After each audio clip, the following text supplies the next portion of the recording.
ever factory outlet Mukunda Jewelries grand opening December 14న హన్మకొండలో. అమ్మ నమస్తే. నమస్తే అమ్మ.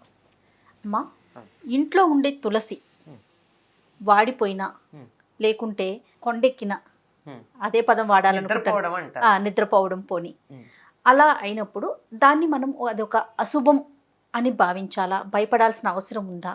ఎందుకు అసలు అలా జరుగుతుంది? అమ్మ, తులసి మొక్క 2 ఏళ్ల కన్నా ఉండదమ్మా, అంతకన్నా ఉండదు. ఏ తులసి అయినానమ్మా? 2 రకాలు ఉంటాయి కదా, కృష్ణ తులసి 5 రకాలు ఉన్నాయి. ఏదైనా మహా అయితే 2 ఏళ్ళు, తర్వాత ఇంకొంచెం కొద్ది నెలలు, అంతకన్నా ఉండవు. ఆ చెట్ల వయస్సు అంతే. అది ఏమన్నా ఏళ్ల తరబడి ఉంటుందా? 10 ఏళ్ళు 15 ఏళ్ళు ఉండే చెట్ట కాదు కదా. ప్రతి చెట్టుకి ఒక ఆయువు అన్నది ఉంటుంది. అవునవును. అట్లా 2 మహా అయితే 3 ఏళ్ళు ఉంటాయేమో కూడా తెలియదు, కానీ అంతే.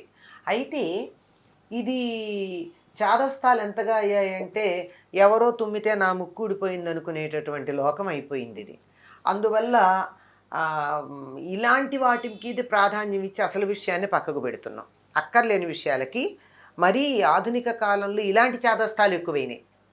కానీ అయితే ఒకటి, తులసే కాదమ్మా, ఇంట్లో ఏ చెట్టు అయినా వాడిపోయిందంటే అర్థం ఏంటి? మనం దాన్ని శ్రద్ధగా చూసుకోలేదని అర్థం. అంతే, ఒక్కటే మాట. శ్రద్ధ తగ్గిపోయింది. అయితే తులసికి చూడాల్సిన శ్రద్ధ ఏమిటంటే దీనికి విపరీతంగా ఎరువులు అవి వేయరు. మంచినీళ్ళు, మామూలు నేల మంచినీళ్ళే పోయాలి. ఊరికే ఎక్కువగా ఎరువులు అవి వేయడం కాకుండా మంచినీళ్ళు పోస్తే చక్కగా ఎరుగుతుంది, అది తాజాగా ఉంటుంది. పైగా దానికి చలికాలం వస్తే ఆకులు ఒడిలిపోతాయి, దాన్ని నిద్రపోయింది అంటారు. ఎందుకంటే తులసి చలిని తట్టుకోలేదు. అందుకే ఏం చేస్తాం, తులసి కోటలో ఒక చిన్న దీపం పెడతాం. తులసి కోటలో దీపం పెడితే ఏం జరుగుతుంది? ఆ తులసి కోట కొద్దిగా ఈ దీపానికి వేడెక్కి దానికి చలి తగ్గుతుంది. తులసి కోటలో దీపం పెట్టడంలో ఇంత అర్థం కూడా ఉంది, వేరే విషయాలన్నీ అటు నుంచి. అదే, అందులోనూ ముఖ్యంగా మనం ఎప్పుడు పెడతాం? కార్తీక మాసం, చలికాలంలో అలా పెడితే అది దాన్ని నిద్రపోవడం అంటే అలా నిద్రపోకుండా చక్కగా ఆకులన్నీ తాజాగా ఉంటాయి. అంటే నీళ్లు మరీ ఎక్కువ పోసినా తులసి ఉండదు. సరే, ఎండిపోతే అలాగూ ఎండిపోతుంది. సాధారణంగా 2-3 రోజుల వరకు నీళ్లు పోయకపోయినా తులసి ఏమవ్వదు. 3వ రోజు కొంచెం వాడడం మొదలు పెడితే మళ్ళీ నీళ్లు పోస్తే నార్మల్కి వచ్చేస్తుంది. ఇక మరీ రాలిపోయిందా అలాంటివి ఏదైనా ఉంటే వేరు పురుగు ఉండొచ్చు. లేదా మనకు విపరీతమైన భక్తి ఎక్కువైపోయి తులసికి ఏదో కాడకింత కుంకుమ పసుపు పెట్టమంటే అధిక ఫలం అని ఇంత పసుపు ఇంత కుంకుమ పోసామనుకోండి, ఆ పసుపు కుంకాలు ఎక్కువైతే కూడా ఘాటు కదా, ఆ ఘాటు కూడా అవి సెన్సిటివ్ గా ఉంటుందంటారా? చిన్న మొక్కకి పెట్టకూడదు. తులసి చిన్నగా ఉన్నప్పుడు మరీ అంతంత పసుపు కుంకాలు పెడితే, అంటే ఇప్పటి పర్వాలేదులే అంత మైదా పిండేగా, అది కాదు, వాటిల్లో కూడా ఘాటు ఉండట్లేదు.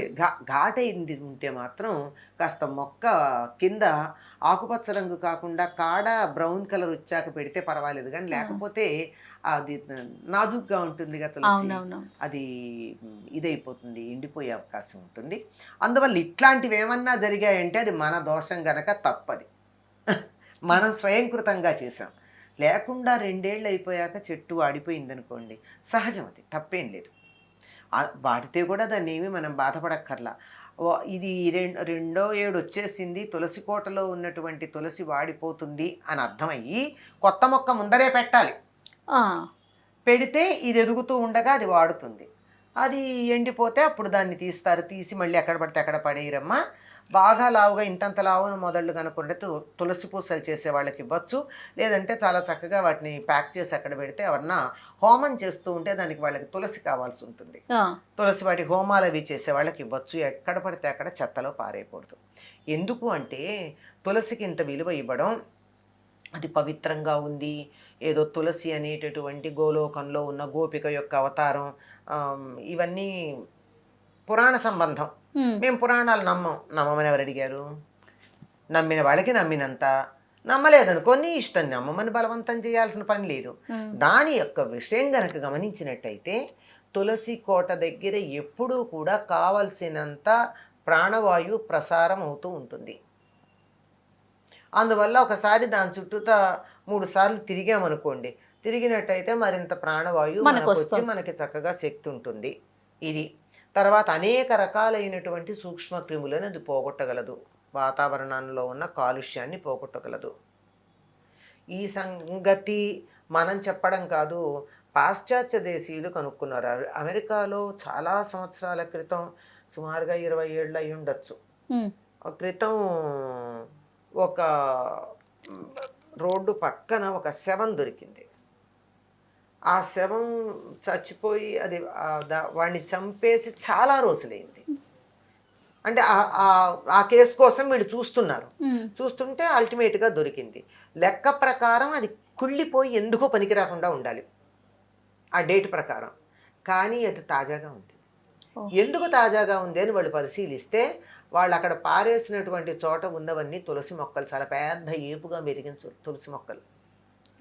ఆ తులసి మొక్కల్లోంచి వచ్చేటటువంటి గాలి వల్ల అది తొందరగా కుళ్ళిపోకుండా ఉంది. చూడండి. అప్పుడు వాళ్ళు తులసి మీద ప్రయోగాలు చేయడం మొదలుపెట్టారు. దీన్ని ఆసిమం శాంక్టమ్ అంటారు ఆంగ్లంలో. వాటికి ఉన్న శాస్త్రీయ నామం ఆసిమం శాంక్టమ్. శాంక్టమ్ అంటే పవిత్రమైనది. అలాంటిది దాని మీద వాళ్ళు చాలా పరిశోధనలు చేసి దీనికి శరీరంలో ఉన్న జీవ చైతన్యాన్ని పునరుజ్జీవింపజేసే శక్తి కలిగింది అని వాళ్ళు నిరూపించారు. కొట్టుమిట్టాడుతున్నటువంటి ప్రాణం మళ్ళీ సరైన స్థానానికి రావాలంటే తులసి నీళ్లు పోస్తారు. అందుకే తులసి నీళ్లు పోయడం దేనికి అంటే, ఒకవేళ కానీ అది ప్రాణం అందక కొట్టుకుంటూ ఉంటే ఈ నీళ్లు పోయంగానే అని ప్రాణం వచ్చేస్తుంది. అవును, అందుకు పోతారని పోయడం కాదు, లోపల మళ్ళీ ప్రాణం ఏమన్నా అందుకుంటుందేమో అనడానికి. అంతటి శక్తివంతమైనటువంటిదమ్మా తులసి. అందుకే దీన్ని మనం పవిత్రమైందిగా భావించుకుని, అది పెట్టే కుండీకి ఏం పేరమ్మా? కోట. కోట. కోట అంటే ఏమిటి అర్థం? రక్షించేదని అర్థం. తులసి కోట ఉందంటే మనని కోటలాగా రక్షిస్తుందని. ఇన్ని ఆరోగ్య విషయాలని ఇందులో పెట్టి మనకి చెప్తే అది చేదస్తాం. దీనివల్ల ఏమొస్తుంది? ఏమీ రాదంటే రాదు. తులసి ఇంట్లో ఉంది అంటే ఒక వైద్యుడు ఉన్నట్టే. చిన్నపిల్లలు ఉన్నారు, జలుబు చేసింది, 2 తులసాకులు తెచ్చి ఇట్లా అరచేతిలో ఇట్లా అనుకుంటే రసం వస్తుంది. ఒక చుక్క, ఆ చుక్క రసంలో ఇంకో చుక్క తేనె కలిపి పిల్లలకి నాకిస్తే దగ్గుతారు, కొంచెం ఇబ్బంది పడతారు, అవుతుంది. అయిపోయింది, ఫ్లమ్ పోయింది, అంత తేలిక. జ్వరం వచ్చింది, తులసి ఆకులు ఇలా దళంలాగా తుంచి పైన పువ్వు అవన్నీ ఉన్నా సరే వాటన్నిటితో కూడా వాటన్నిటిని తీసుకొచ్చి మరుగుతున్న నీళ్ళల్లో వేసి 2-3 నిమిషాలు అంత మరగబెట్టి ఆ నీళ్ళు ఇస్తే జ్వరం తగ్గుతుంది. అంటే ఇవన్నీ ఆరోగ్యంగా ఉన్న వాళ్ళకి సీజనల్గా వచ్చే వాటికి చెప్తున్నా. వేరే రోగాలు ఉంటే మనకు తగ్గుతుందని చెప్పలేం. ఇట్లా ఇంటి వైద్యానికి బాగా వాడుకుంటాం. బాగా వాడతారు తులసి. దగ్గు, జలుబు, జ్వరం, నులిపురుగు, మిరియాలు, పసుపు, తులసి, అన్ని మిరియాలు, ఇన్ని తులసాకులు, ఇంత పసుపు, కొంచెం ఉప్పు వేసి మెత్తగా నూరి ఒక్కొక్క మిరియం గింజంత మాత్రల్లాగా చేసి అలా గాలికి ఆరబెడితే కాస్త ఎండుతాయి. పిల్లలు నులి పురుగులతో బాధపడుతూ ఉంటే ఎక్కువగా ఇబ్బంది పడతారు కదా, అప్పుడు పొద్దున ఒకటి సాయంకాలం ఒకటి వాళ్ళకి ఇస్తే చప్పరిస్తారు. అది ఇంకొంచెం పిల్లలు పెద్దవాళ్ళు అయితే కొంచెం పెద్ద ఒక కుంకుడి గింజంతా, పెద్ద శనగ గింజంతా చేసి పెట్టి ఇచ్చేస్తే. గృహ వైద్యానికి కదమ్మా, అనేక రకాలైన మందుల్లో కూడా వాడుతున్నారు కదా తులసిని. చాలా బాగా వాడు. ఇందులో 5 రకాలు ఉన్నాయి అంటారు. ఇలా ఇక చెప్పుకుంటూ ఉంటే ఫ్లోరోసిస్ తగ్గిస్తుందని ఎన్ని ఉన్నాయి. ఇప్పుడు ఫ్లోరోసిస్ తో బాధపడుతున్న జిల్లాలు ఉన్నాయి కదా, అక్కడ మరి కలెక్టర్ అందరూ తులసిని పెంచి 2 తులసి ఆకులు వేసి నీళ్లలో తాగండి మీకు ఫ్లోరోసిస్ రాదని చెప్పి దాన్ని ప్రయోగాత్మకంగా నిరూపించారు కదా. ఇట్లాంటివన్నీ ఉన్నప్పుడు అందుకని దానికి దండం పెట్టుకుంటాం. తులసి కోటలో ఉన్నటువంటి చెట్టు ఎండిపోయిందంటే సహజంగా దానికి ఆయువైపోయి ఎండిపోవడమే కాకుండా మధ్యలో దాన్ని మనం ఇల్ట్రీట్ చేస్తే కూడా అది ఉండదండి. అంటే మన లోపాలు మనం దాన్ని గౌరవించాలి. చెట్లు కూడా ఇది ఉంటుంది, మనసు ప్రాణం ఉంటుంది, మనసు ఉంటుంది. మీరు ప్రయోగాత్మకంగా చూడొచ్చు. తులసి మొక్కే కాదు, ఏ మొక్క దగ్గరికైనా వెళ్ళి ప్రతిరోజు ఒకే సమయానికి దానికి నీళ్లు పోసి బాగున్నావా, ఐ లవ్ యూ అని చెప్పండి. 15 రోజుల తర్వాత మీరు అక్కడికి వెళ్తే ఆ కొమ్మ మీ వైపుకు వంగి తీరుతుంది, ఇందులో అనుమానం ఏం లేదు. బట్ నాలికతో అనొద్దు, ఇక్కడి నుంచి అనాలి. అది ఏ మొక్కైనా అలా ఉన్నప్పుడు ఇది మరీ అధికంగా ఉంటుంది. అక్కడ తులసి దగ్గర చేయకూడని పనులు చేయకుండా ఉంటే, అంటే మనం ఇందాక మంచినీళ్ళు మాత్రమే పొయ్యాలని చెప్పాను చూసారా, అవును. మంచివే పొయ్యాలి. అందుకే మడిగట్టుకుని పోయమని చెప్తారు మన వాళ్ళు. ఆహా. ఎందుకు చెప్తారంటే ఆ ఎంగిలి చేత్తో ముట్టుకున్న నీళ్లు, ఆ ఎంగిలి కప్పులతో తీసుకొచ్చి నీళ్లు పోసి, గ్లాసులతో పోసి నీళ్లు అలా చేస్తూ ఉంటారు కదా. అవును. మన వాళ్ళు ఏముంది మొక్కలకి నీళ్ళే కదా అని చెప్పి ఎంగిలి గ్లాసులు అవి తీసుకొచ్చి, తర్వాత మనం వాడిన నీళ్లు ఇప్పుడు చాలామంది ఇళ్లల్లో అందరూ చేస్తున్నారు, అది చేయొచ్చు కూడా. ఏమిటి, కూరలు కడిగిన నీళ్లు, బియ్యం కడిగిన నీళ్ళు, ఇవన్నీ మొక్కలకి ఎరువుగా ఉంటాయని పోస్తాం. అవన్నీ తులసికి పోయకూడదు. ఓహో. అందుకు నేను మంచినీళ్ళు మాత్రమే అని చెప్పి, ఇవన్నీ ఎరువులాగా ఉంటాయి కనుక మిగిలిన మొక్కలన్నిటికీ పోయొచ్చు. తులసికి మాత్రం వద్దంట. తులసికి మాత్రం మీరు శుచిగా ఉండి శుచిగా ఉన్న నీళ్లు పోస్తేనే అది బతుకుతుంది.